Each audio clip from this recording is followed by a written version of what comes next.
ये गलतानी मता जो है, बड़ा आनंद आता है। ऐसे लोगों का शीघ्र ही कल्याण हो जाता है।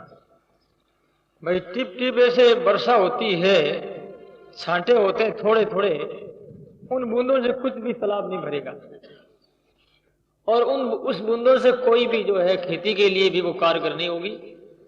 जब वर्षा होती है मूसलधार, एक ही घंटा में पानी पानी कर जाता है। इस प्रकार से जब भजन भी करते हैं तो उस जी जान से करना चाहिए, जीवन को पूरा समर्पित कर देना चाहिए। नहीं तो लोग गलतान गुजरानी करते हैं, बेचारी गलतानी नहीं।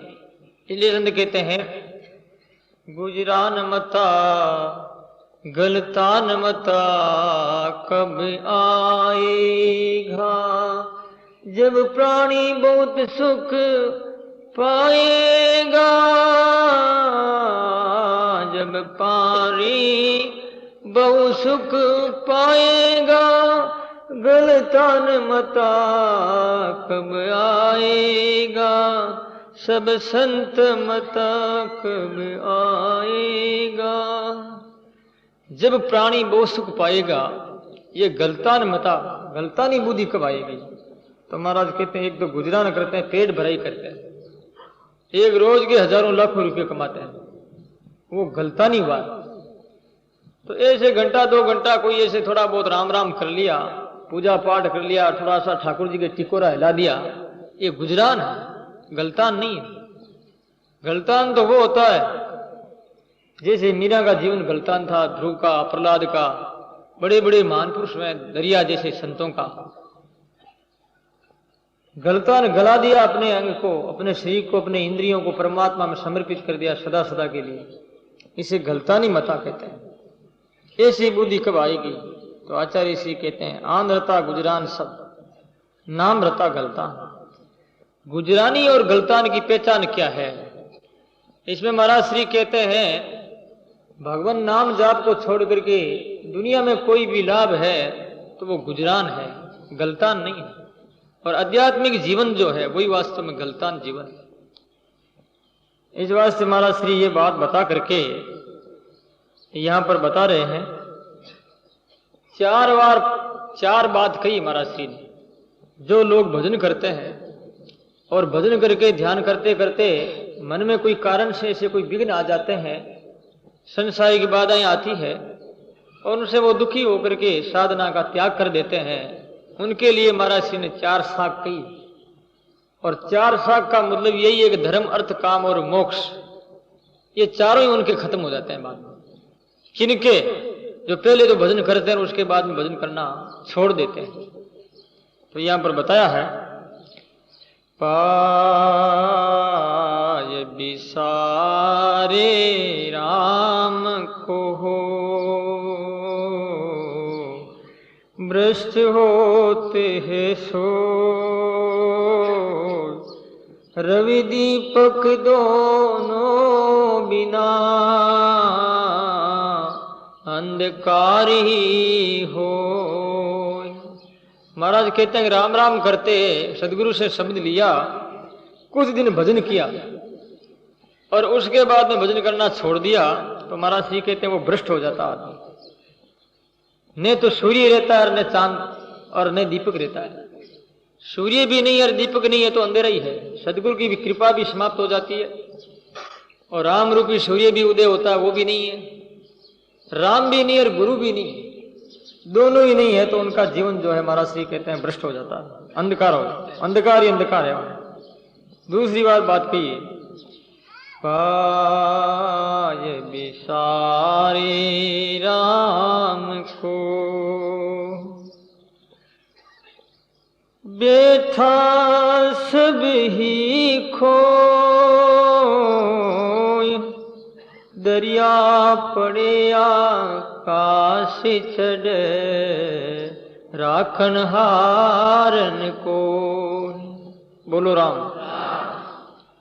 राम राम करके फिर राम को भूल जाता है तो वैसे उसकी दशा होती जैसे कोई आकाश पर चढ़ करके फिर बाद में नीचा गिरता है तो उसकी क्या दशा होती है। चकनाचूर हो जाता, टुकड़े टुकड़े हो जाते हैं, फिर जिंदगी बचती है क्या? उसकी नहीं बचती। ऐसे ही पहले भजन करना चालू करता है और फिर छोड़ देता है। कई लोग ऐसे छोड़ देते हैं। तो ये नाम जब क्यों छूट जाता है? या तो कोई ऐसे संसारिक दुख आते हैं सामने, जब तो नहीं छूटना चाहिए, और भी ज्यादा होना चाहिए। दुख आता तो परमात्मा याद आते हैं, या अपने कोई धर्म के प्रति अनास्था हो जाती है, अश्रद्धा हो जाती है, या गुरु के प्रति अविश्वास पैदा हो जाता है। ऐसे कई कारण होते हैं जिससे कि वो राम राम छूट जाता है। एक बात घटना बताता हूं आपको। एक कोई महात्मा थे रेन के, और एक किसी ठाकर साहब को राम राम बताया था।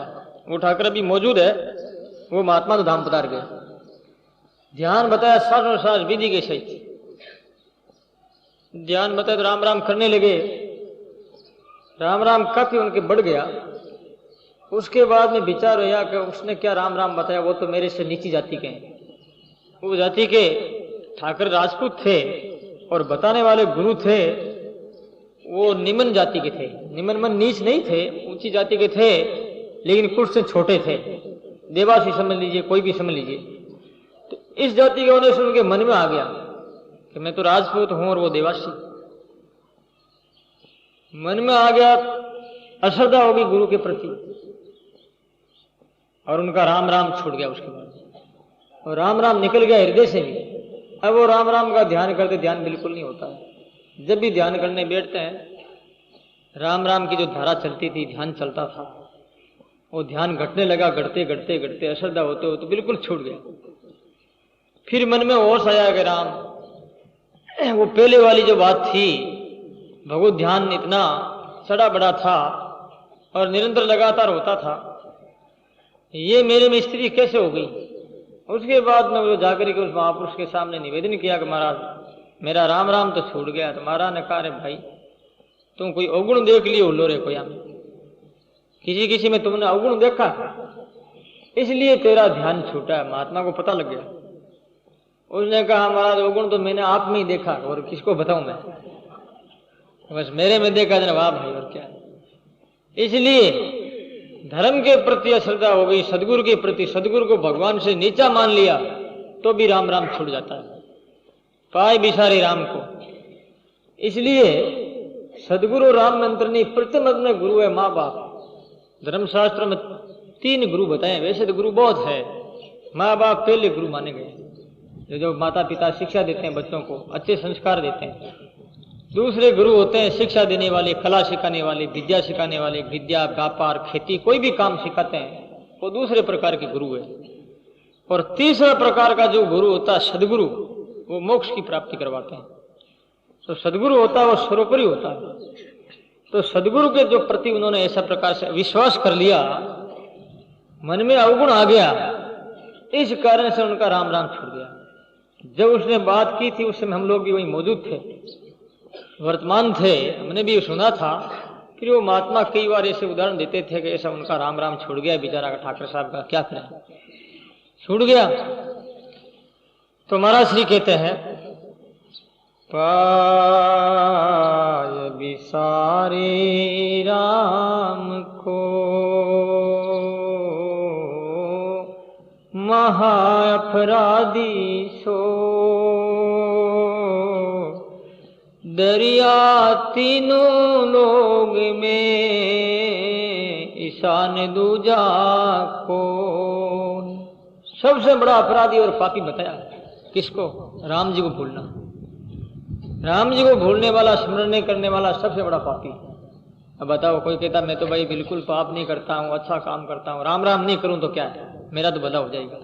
लेकिन संत क्या कहते हैं, जिस ईश्वर ने तुम्हें ये मानव तन दिया है, सब सूझबूझ दी, सारी व्यवस्था की है तुम्हारे लिए, मकान बनाए गए, संसार बनाया गया, फल फ्रूट बनाए गए, बड़े बड़ी लताएं पताएं, प्रकृति की छटा, तुम्हारे मनोरंजन के साधन बनाए, तुम्हारे जिंदगी का जीवन बनाया, उस परमात्मा को तुम भूल रहा है।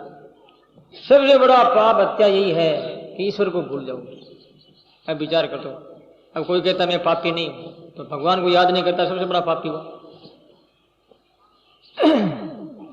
एक वाणी में आता है कि धीरज तू धरती जैसे, आदमी के अंदर धैर्य होता है धरती के समान, और हृदय की विशालता होती है आकाश के समान, और नीचे पैर भी देता है, पैर धोकर के देता है, अनाप शनाप दान करता है, फिर भी हर का राम बिना बेकाम।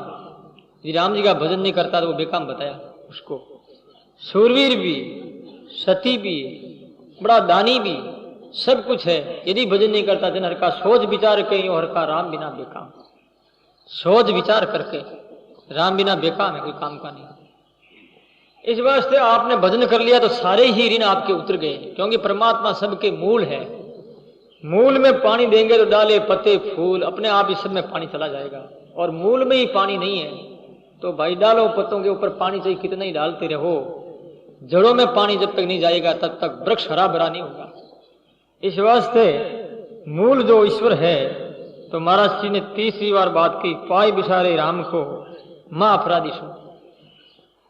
दरिया तीनों लोग में ईशान दूजा को, तीनों लोग में सबसे ज्यादा पापी बताया है।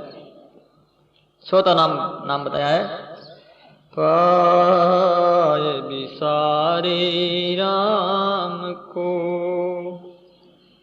तीन लोग तुम सोए, जन दरिया यग जीव का दिन दिन दूना हो। भगवान को विचार जाता है, तीन लोग तल सो, तीनों लोगों में, तीनों लोगों की धरती पर ऐसा कोई भी अपराधी नहीं मिलेगा जैसा कि वो भगवान को भूलता। जन दरिया अग जीव का दिन दिन दूना हो, उसका जो पाप बढ़ता ही रहता है, क्योंकि भजन करना तो छोड़ देता है, और पाप की जो गति वो स्वाभाविक है, गतिमान है पाप में, तो इस वास्ते पाप की तो अभिवृद्धि होती रहती है, और भगवत भजन स्मरण जो है वो धीरे धीरे छूटता जाता है। तो महाराज कहते हैं दिन दिन दूना हो, ऐसे वो पाप से जो पापी से पापी आगे से आगे पाप बढ़ता रहता है। इस चार बात बताई, धर्म अर्थ और काम मोक्ष, चारों ही उसके जो है ये खत्म हो जाते हैं, और भजन करता है तो धर्म अर्थ काम और मोक्ष ये चारों ही की जो अपने लिए सज जाते हैं, सार्थक हो जाते हैं, चारों की शादी का पूरी हो जाती है। इस बात से महाराज लास्ट में बात कहते हैं, दरिया निर्गुण राम है, सरगुण सतगुरु दे, वो सुमिरावे राम को, ये सुमिरावे राम को, वो है अलख अभे,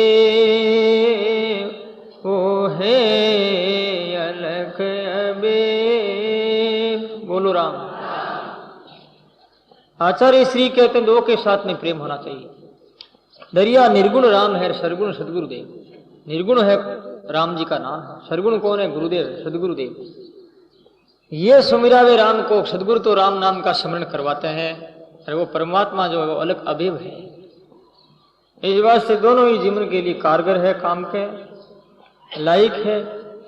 तो दोनों के साथ में महाराज श्री कहते हैं प्रेम करना चाहिए, और दोनों से जीव का कल्याण हो सकता है। तो ये नाम मात्र के अंग पूरा हुआ। अब मिश्रित साखी का अंग प्रारंभ हो रहा है। मिश्रित साखी किसे कहते हैं? सारे विषयों का समावेश है। अब जो अंग चलेगा विषय, ये सब्जेक्ट क्या है, इसमें सब तरह की बातें आएगी। कभी नाम जप की आ जाएगी, कभी ध्यान की आ जाएगी, तो कभी जो है सामाजिक व्यवहारिक बात भी आएगी। इस प्रकार से सारे मिश्रण जो है, सभी तरह के विषय एक ही सब्जेक्ट में महाराज ने समावेश किया है। तो आप ध्यानपूर्वक सुनेंगे, बातें बड़ी काम की है, और समय भी अभी थोड़ा ही रह गया, ज्यादा दिन नहीं रहे। आज तारीख 13 हो गई है, और अब तो 5-6 रोज ही है, ऐसा लग रहा है, ज्यादा समय नहीं। इस वास्ते बढ़िया सुंदर बातें 5-6 रोज के लिए, और कोई लाभ लेने वाले हैं अपने हितैषी, सबको और कहना चाहिए, जिससे कि वो थोड़े दिनों में भी ज्यादा लाभ प्राप्त कर सके। क्योंकि कोई भी अच्छी वस्तु होती है, उसका प्रचार प्रसार किया जाना चाहिए, जिससे कि लोगों को पता लगे और उनको आध्यात्मिक लाभ हो। मानव जीवन में आध्यात्मिक लाभ ही आपके लिए सब कुछ लाभ है। आपने बोध कर लिया बहुत किया है, बहुत प्रयास किया, घूमते परिश्रम किया, बलिदान कर दिया। यदि भजन नहीं हुआ, आध्यात्मिक लाभ के लिए नहीं हुआ, तो कुछ भी नहीं हुआ। एकमात्र भी जो है, एक तिल जीता हिंसा भी जो काम का नहीं, इसमें भी अपने मनुष्य की गिनती नहीं आएगी, ये पक्की बात। और आध्यात्मिक जीवन में आप भरपूर हैं, जीवन आपका हरा भरा है, चाहे 1 घंटा पर भी आपने ध्यान किया तो वो घंटा सार्थक है। श्रीमद् भागवत में खटवांग राजा का प्रसंग है, उसने 2 ही घड़ी में कल्याण कर लिया। नहीं तो चाहे लंबी चौड़ी जिंदगी भी है और भजन नहीं करता है, आध्यात्मिक विषय में प्रेम नहीं है, तो चाहे भले ज्यादा जिंदगी तो वृक्षों की होती है, पहाड़ों की होती है, क्या फायदा, कुछ नहीं। जीना तो थोड़ा ही बहुत है। यदि भजन होता है तो, और भजन नहीं है तो चाहे जिंदगी कितनी लंबी हो जाए, 1000 वर्ष की हो जाए तो क्या, 100 वर्ष की हो जाए तो क्या, कोई फायदा नहीं। इस वास्ते महाराज कहते हैं, फूलों में फल मान के भली विभूति जान, अति शीतल सुगंधता, अति शीतल सुगंधता, नवदा भक्ति उपाय, नवदा भक्ति उपाय। बोलो राम। महाराज कहते हैं फूलों में ही फल मानकर, फूलों को ही फल मान लिया, ऐसे लोग बहुत होते हैं, क्योंकि फल की पहचान ही नहीं है। केवल फूल को फल मान करके राजी हो गए तो महाराज जी कहते हैं ये तो फूल है, कुमलाने वाले हैं, इससे क्या अर्थ की सिद्धि होगी, इससे पेट नहीं भरेगा। फल मिलेंगे तो रस मिलेगा, और रस पेट में जाएगा तो पेट भरेगा, तो खून बनेगा, रक्त बनेगा, शरीर की पुष्टि होगी। इस वास्ते महाराज कहते हैं कि ये संसार क्या फूलों के समान है, इसको फल मान लिया। फूल कितने दिन टिकता है?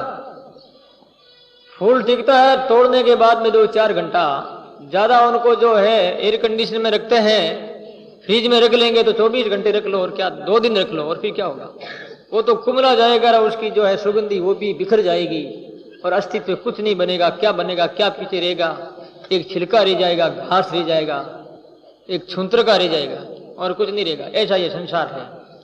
ये फूल के समान बताया, बड़ा सुंदर लगता है, अच्छा लगता है, प्यारा लगता है, और सुगंधी भी आती है संसार में। सुगंधी क्या कि ये मेरा लड़का, ये मेरी लड़की, ये मेरा गुड्डा, ये गुड्डी, ये पोती, ये पोता, ये क्या है, ये फूल है।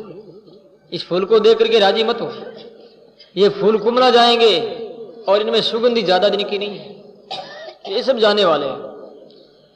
महाराज कहते हैं भली विभूति जाए। शब्द भी ऐसे होते हैं, स्वयं तो दुखी होते ही हैं। कोई भी शब्द जो गलत निकालता है पहले स्वयं दुखी होता है, उसके बाद वो शब्द जो है दूसरे के साथ ऊपर आता है, पत्र पड़ता जैसे पड़ता है, भाटा फेंके जीव फेंके शब्दों को, तो दूसरों को भी दुखी करता है। 3 भाई थे एक ब्राह्मण परिवार में। बड़ा भाई था, थोड़ा सा पढ़ा लिखा था, और वो कचहरी का काम करता। पुराने जमाने की बात, बादशाहों का राज था, और वो जाकर के फरीकों को सामने करता, न्याय के लिए बादशाह को जो है बादशाह के सामने पेश करता। एक दिन 2 भाई छोटे आपस में सम्मति की बैठ करके कि देखो अपना भाई मौज कर रहा, बड़ा भाई कचड़िया में जाता, सफेद रहता है, सफाई से धोती पहनता है, कमीज पहनता है, पैंट पहनता है, अपन लोग खेती का काम करते हैं, इनको जाना चाहिए खेती का काम के लिए। अपन लोग भी जो है बारी बारी से कचड़ी का काम करेंगे। तो एक दिन क्या वो बोले दोनों मिलकर के कि अब तुम कचड़ी में नहीं जाओगे, आज खेती में जाओगे, खेती का काम करोगे, बेल ले जाओगे, हल चलाओगे। उसने कहा भाई मुझे कानून का मालूम है, पता है, मैं पढ़ा लिखा हूं, तुम जानते नहीं हो, आप कचड़ी में जाकर के क्या करोगे? कि नहीं हम तो जाएंगे। दोनों ही बंद हो गए। उसने कहा भाई कोई बात नहीं, तुम्हारी इच्छा है। वो बेचारा हल लेकर के खेत चला गया। अब जो मंझला भाई था बीच का, वो गया कचड़िया गया, तो पहले जल्दी पहुंच गया। जल्दी पहुंच गया तो बादशाह जो हजामत करा रहे थे, बादशाह की हजामत होगी, पूरी हजामत होगी, घोटमोट हो गई, क्योंकि मुसलमानों में चोटी नहीं रखते हैं, हिंदुओं में रखते हैं चोटी। तो वो देख करके हंसने लगा और बादशाह ने क्या रखा, हंसता क्या, क्यों हंसता, क्या बात, कैसा, मुझे तो ऐसी हंसी आ गई, हंसी ऐसे आ गई कि आपका सिर बड़ा मोटा है क्या, और चोटी है ही नहीं, जैसे आपका सिर कट जाए और चोटी नहीं तो पर किसको पकड़े फिर बिना चोटी बिना। बादशाह ने कहा मूर्ख, तो मुझे ऐसे कहता, अधिकारियों को जाओ इनको जेल बंद कर दो, साला बेल है, बोल दे, जेल बंद कर दिया। अब दूसरा दिन हुआ, वो छोटा छोटा भाई था, वो गया कचहरी में गया और बोला, बादशाह कह रहे हैं क्या भाई, किस लिए आया है, कैसा, मैं उनका भाई हूं। कह रहा साला उस तेरा उनका भाई है तू, वो तो जेल में बंद है। उसने कहा क्यों सा जेल में बंद क्यों, कि उसने जो मेरे साथ में गलत शब्दों का प्रयोग किया, मैं हजामत कराई, मेरे मां सिर गई और चोटी मेरे नहीं थी, तो उसने क्या बोला कि चोटी के बिना सिर को कैसे पकड़ेंगे, तो मरेगा तब, ऐसा कोई बोलना होता क्या। और छोटा भाई क्या कहता है कि वो तो बिल्कुल मूर्ख था, मां मूर्ख था, चोटी नहीं हो तो क्या है, मुंडे में लकड़ी गाल करके उठाया जा सकता है।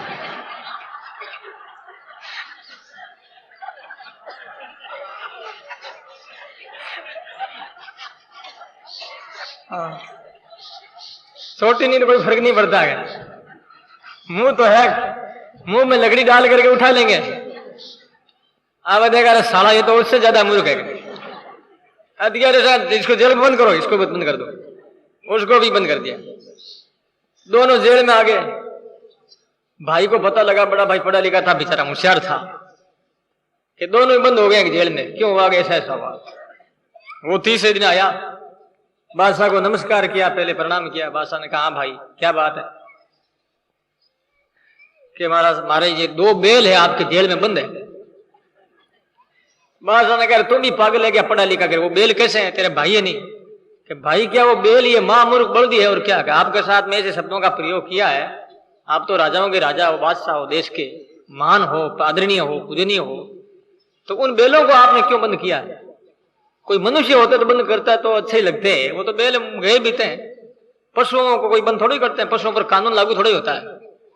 बादशाह की बात समझ में आ गई, यहाँ पर तू होशियार आदमी, ये साले इन बेलों को छोड़ता हूं मैं और इनको भूसा खिलाना तुम, और क्या ये भूसा के काम का है। तो इस प्रकार से ऐसे लोग जो होते हैं, जो देखने में भी अच्छे नहीं लगते हैं, इनके शब्द भी ऐसे होते हैं जो दूसरों को दुख देते हैं। इसलिए महाराज कहते हैं मूर्ख का मुख बिंब है, निकसत बचन भुजंग, ताकि औषधि मौन है, विष नहीं व्यापत अंग, विष नहीं व्यापत अंग। मूर्ख का मुख बिंब है, कौन सा बिंब है, सर्प का बिंब। निकसत भुजंग, विष, निकसत है वचन भुजंग, सर्प के बिंब में क्या निकलता, सर्प निकलता, भुजंग बना है सर्प का, क्या निकलता बिंब में, सर्प निकलता है। ऐसे उसका मुख कैसा है दुष्ट का, सर्पों का बिल जैसा मुख है उसका, और भुजंग जैसे सर्प जैसे निकलता है, ऐसे शब्द निकलते हैं। उसकी औषधि क्या, मौन है, मौन ले लो, बोलो ही मत, अपना आप ठीक हो जाएगा।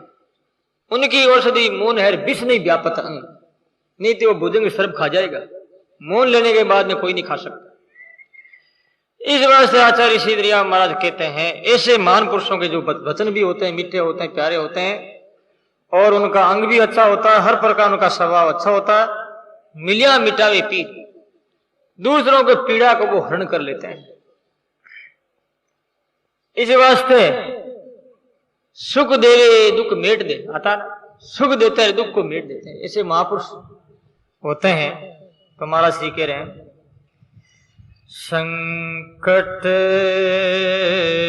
पड़े जब साधु पे, सब संतन के सो, दरिया साई करे हरि, दरिया करे हरि, परचा माने लोग, परचा माने लोग। बोलो राम। हमारा श्री कह रहे हैं संकट पड़े जब साधु में संकट पड़ता है तो भगवान सहायता करते हैं। लोग कहते हैं महाराज ने पर्चा दिया, पर्चा काहे का दिया, महाराज काहे का पर्चा देते हैं। पर्चा चमत्कार कभी साधु नहीं बताता। सच्चा साधु होता किसी को चमत्कार नहीं बताएगा कि मैं ऐसा हूं, मान हूं, बड़ा हूं। संत के लक्षण ऐसी है, वो तो छोटा से छोटा, नम्र से नम्र रहना चाहता है। संतों का स्वभाव ऐसा होता है। यदि संत है, संत लक्षण है तो संकट पड़ता है तब भगवान रक्षा करते हैं। ये जेर तो था ना, मीरा को दिया गया, अमृत बन गया तो भगवान ने बनाया, मीरा ने नहीं बनाया। शरब था तो मीरा ने भगवान से प्रार्थना नहीं की कि ये गले का हार बन जाए मेरे और राणा को चमत्कार मिले, राणा जो घुटना टिक जाए राणा का। ऐसा मीरा ने मन में संकल्प भी नहीं किया था। परमात्मा ने गले का हार बना दिया।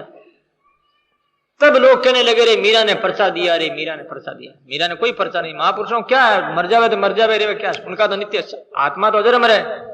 शरीर रहे तो क्या, नहीं रहे तो क्या फर्क पड़ता है, कोई अंतर नहीं पड़ता।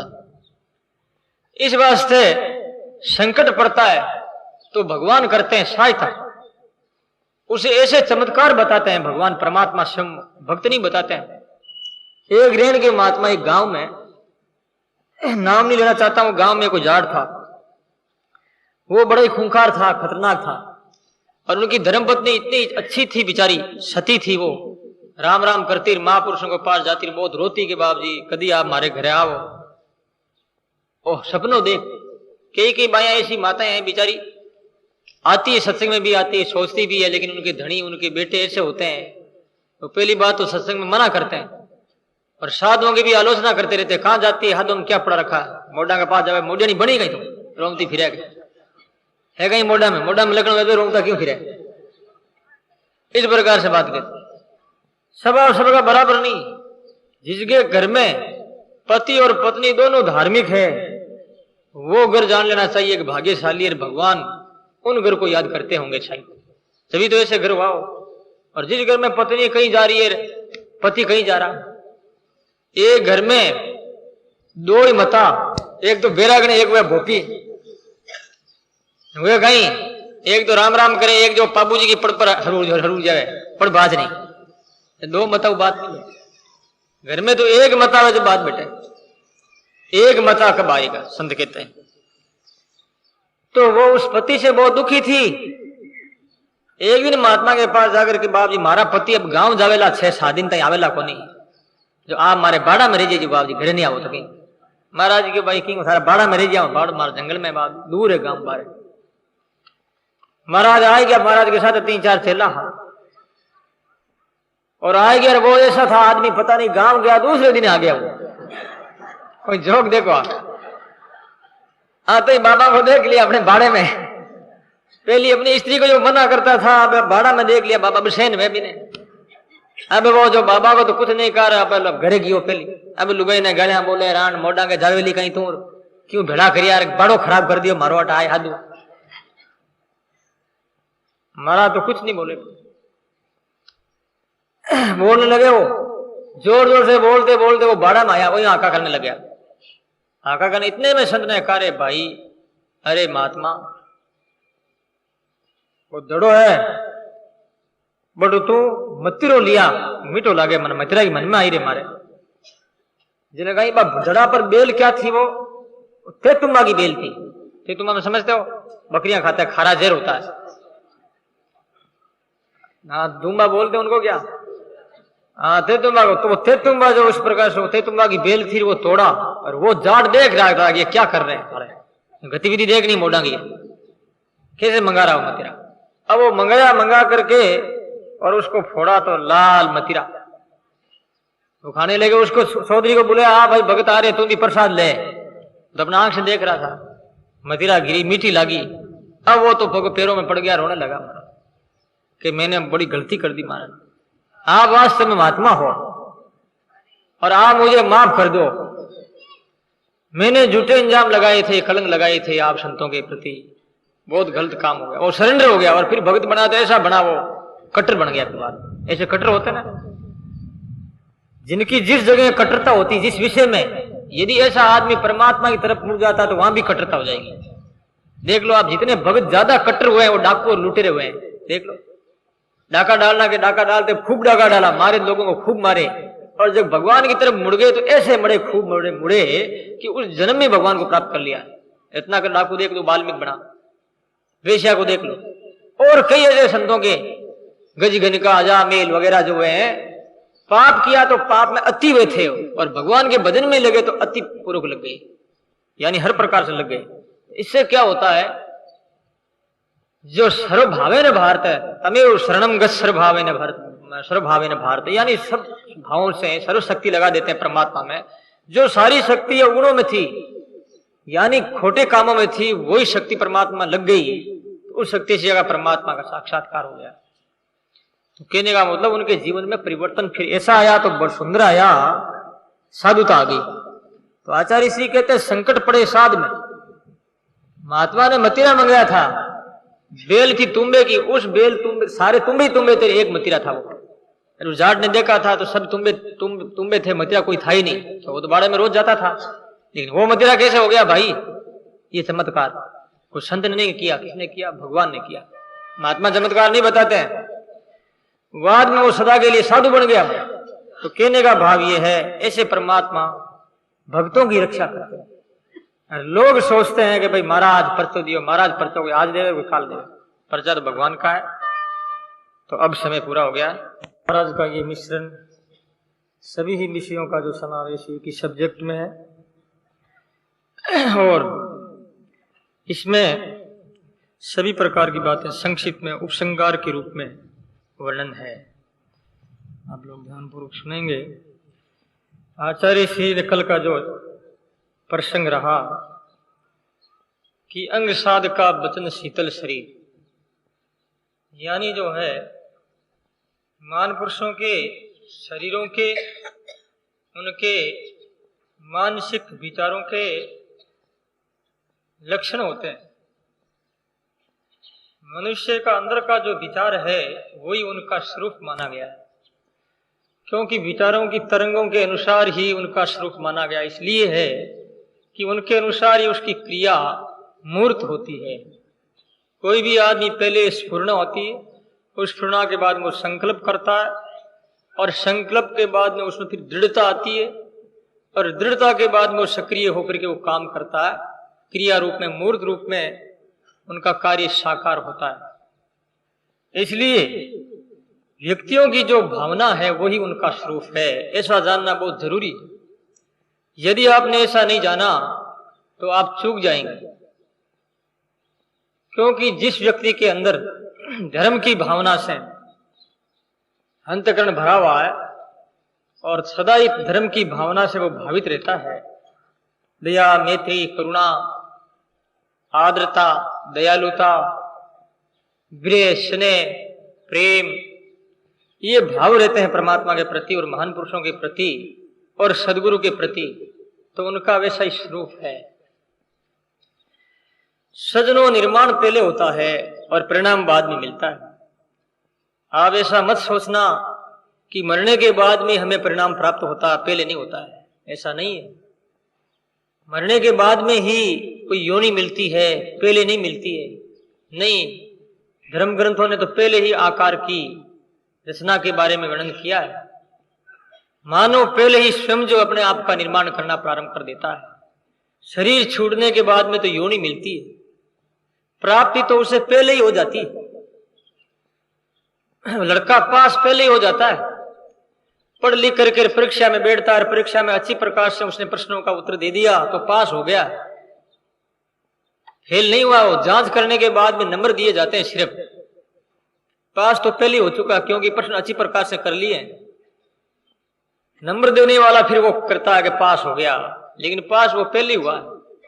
और फेल भी होता तो पहले ही हो जाता है, क्योंकि वो कहता है कि आज कॉपी में बराबर ढंग से लिख नहीं पाया, माइंड ठीक नहीं था, प्रश्न बड़े जटिल थे, इसलिए मैं सही रूप से उनका उत्तर नहीं दे पाया। तो फेल पहले हो चुका है, जांच बाद में होती है। जांच के बाद में वो क्रिया मूर्त होती है, इतनी बात है। सुना देते हैं कि भाई तुम फेल है तो वह पास है, लेकिन लिखते समय वो पास होता है, लिखते समय में ही वो फेल होता है। इस वास्ते आज वर्तमान जीवन में जो कुछ भी हम काम करते हैं, अच्छा अथवा बुरा, उनका जो प्रारंभ और निर्माण है वो पहले से ही शुरू हो जाता है। आप लोगों को बड़ा आश्चर्य होगा, एक मैंने पुस्तक में पढ़ा है, विज्ञानियों की पुस्तक है, और उस पुस्तक में अमेरिका में एक कोई अन्वेषण चल रहा है, और वो अन्वेषण ऐसा चला है, वनस्पतियों का अन्वेषण, वनस्पतिशाला अन्वेषण है उसका नाम। उन्होंने ऐसी एक जांच की है, उन्होंने एक फोटोग्राफर ने फोटो खींचा एक कली का, पुष्पों की जो कलियां खिलती है, खिली हुई कली नहीं, सिकुड़ी हुई कली थी, नई नई वो कली पत्ते में से बाहर निकली है। और फोटोग्राफर ने उनका फोटो लिया। फोटो लेने के बाद में फोटो को साफ किया गया, धोया गया, तो फोटो के अंदर रंग बिरंगे रंग और खिला हुआ कमल देखा।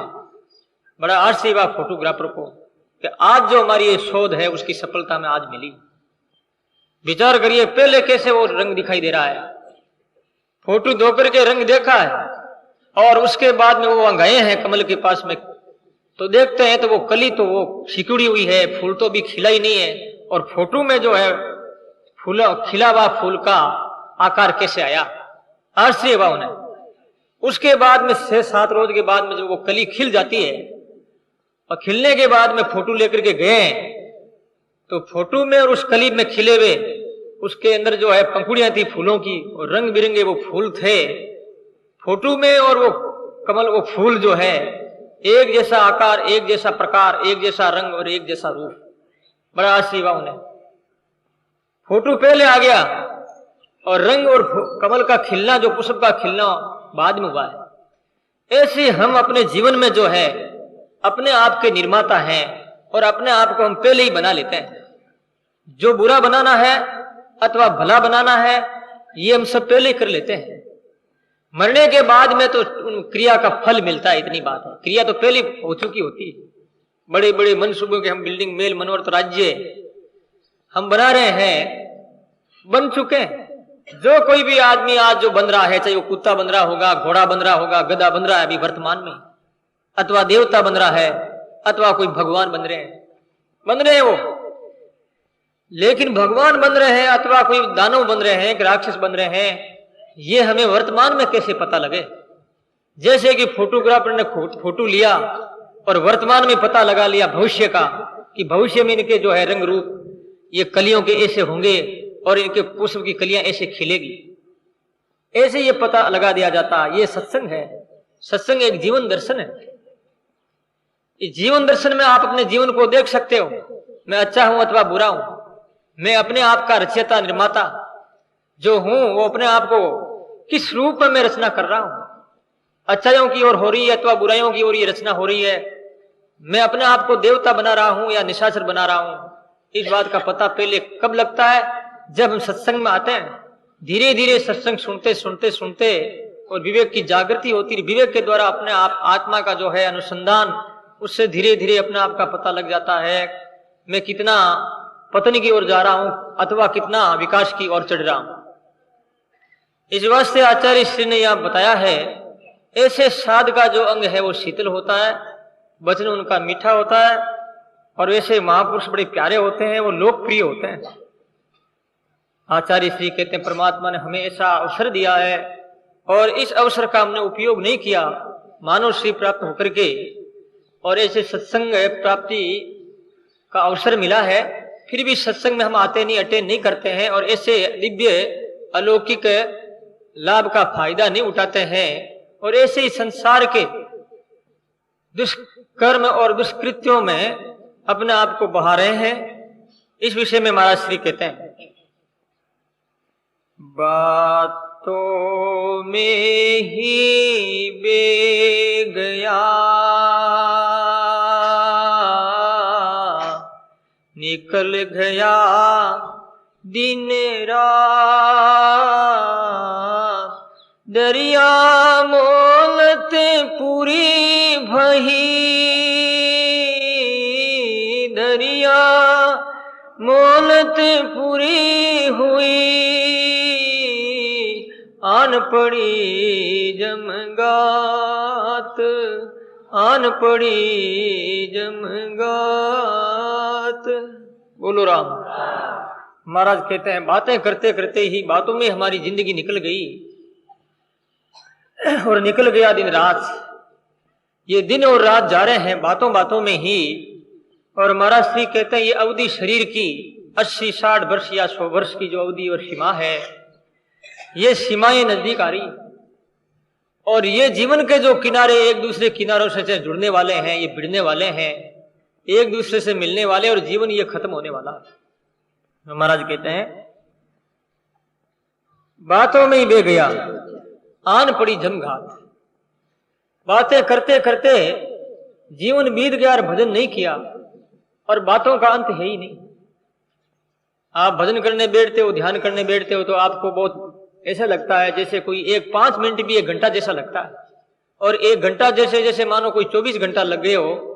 ऐसे मन में जो है अनबनी सी, अटपटी सी होती है कि ये क्या, कब समय पूरा होगा। घड़ी देख रहे हैं कि बार बार समय जल्दी पूरा हो जाए तो खत्म हो जाए नित्य नियम, ये राम राम करना और दूसरा काम में लगूं। और ऐसे आप बातें करते हो तो रात भर बातें करेंगे, आपको नींद भी नहीं आएगी। बातों में बड़ा मजा आता है, आनंद आता है। इसलिए संसारिक जो बिना मतलब की बातें हैं, इससे जिंदगी इतनी बर्बाद होती है। उतनी आदमी जो मुंह रह करके जो बैठा रहता है और कुछ नहीं करता है, आलसी है, वो अच्छा है उनकी अपेक्षा। वो पाप तो नहीं करता बेचारा, वो दूसरों की गंदी बातें निंदा चुगली कर करके पता नहीं दूसरों के पापों को धो करके वो स्वयं पी रहा है। इस वास्ते बातों को बताया है। मीरा ने तो बाइयों के लिए बहुत संकेत किया है, बहुत इशारा किया कि बाएं तुम ज्यादा बातें करती हो। जितने भाई बातें नहीं करते हैं वो घर में बाएं बैठ करके कोई चौकी के ऊपर 2-4 मिल बैठ के बैठ जाएगी कि फलानी यान की है, फलानो यान को है, फलाना की बेटा की बुआ आई, और तो ठीक है पर गूं तो कौन काटेगा। ओ थाने कहीं दुख नहीं काटे, मेरी मर्जी है, और दुख हो गयो। अरे दूसरे को पराये से क्या लेना देना। घूंघट तो भाई वो निकालना है, लाज तो वो है आंख की। कई ऐसी होती है माताएं बहनें जो आंख दृष्टि कभी भी ये पुरुष के सामने नहीं मिलाएगी, चाहे वो घूंघट नहीं भी निकालती है तो दृष्टि की लाज है। फिर आपने घूंघटा निकाल लिया तो क्या हुआ, गांव में थे देखिए को नहीं, घूंघटा काट पर यूं देखे, लेकिन माता रो घूंघटो काटियो वो कोई घूंघटो है कहीं आंख आंख मिलाई। यहां तक तो घूंघटा है, हाथ ऐसे करके देखे। लाज अंतकरण से होती, शर्म होती अंधकरण से। ये तो शरीर के अंदर है, अंग है ये तो बेचारे, ये तो इंद्रियां है, इनको क्या, ये तो जड़ है।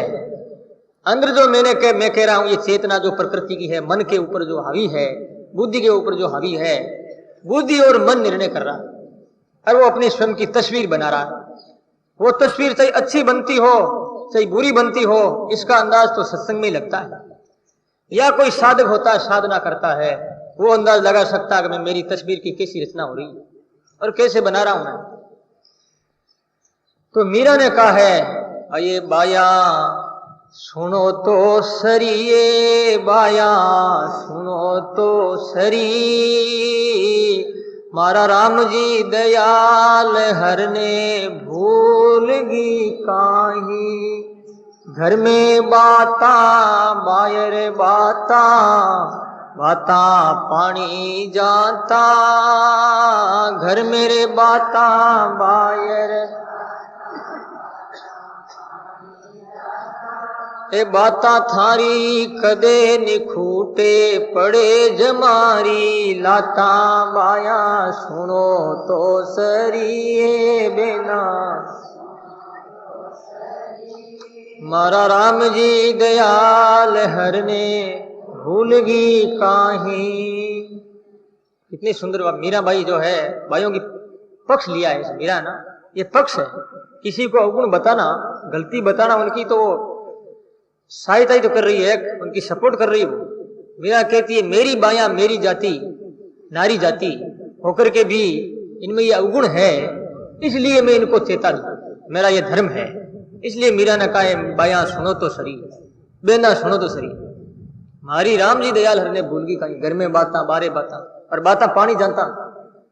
अब पानी लगा के टूटी घर में नल आ गया, कहां जाएगी बातें करने के लिए। तो भी मान लो कोई गांव में तो जाती है, आज भी तालाब है वहां पानी लेके जाती है, पानी नहीं लगा तो क्या ऐसे घर में बैठ करके बात करेगी।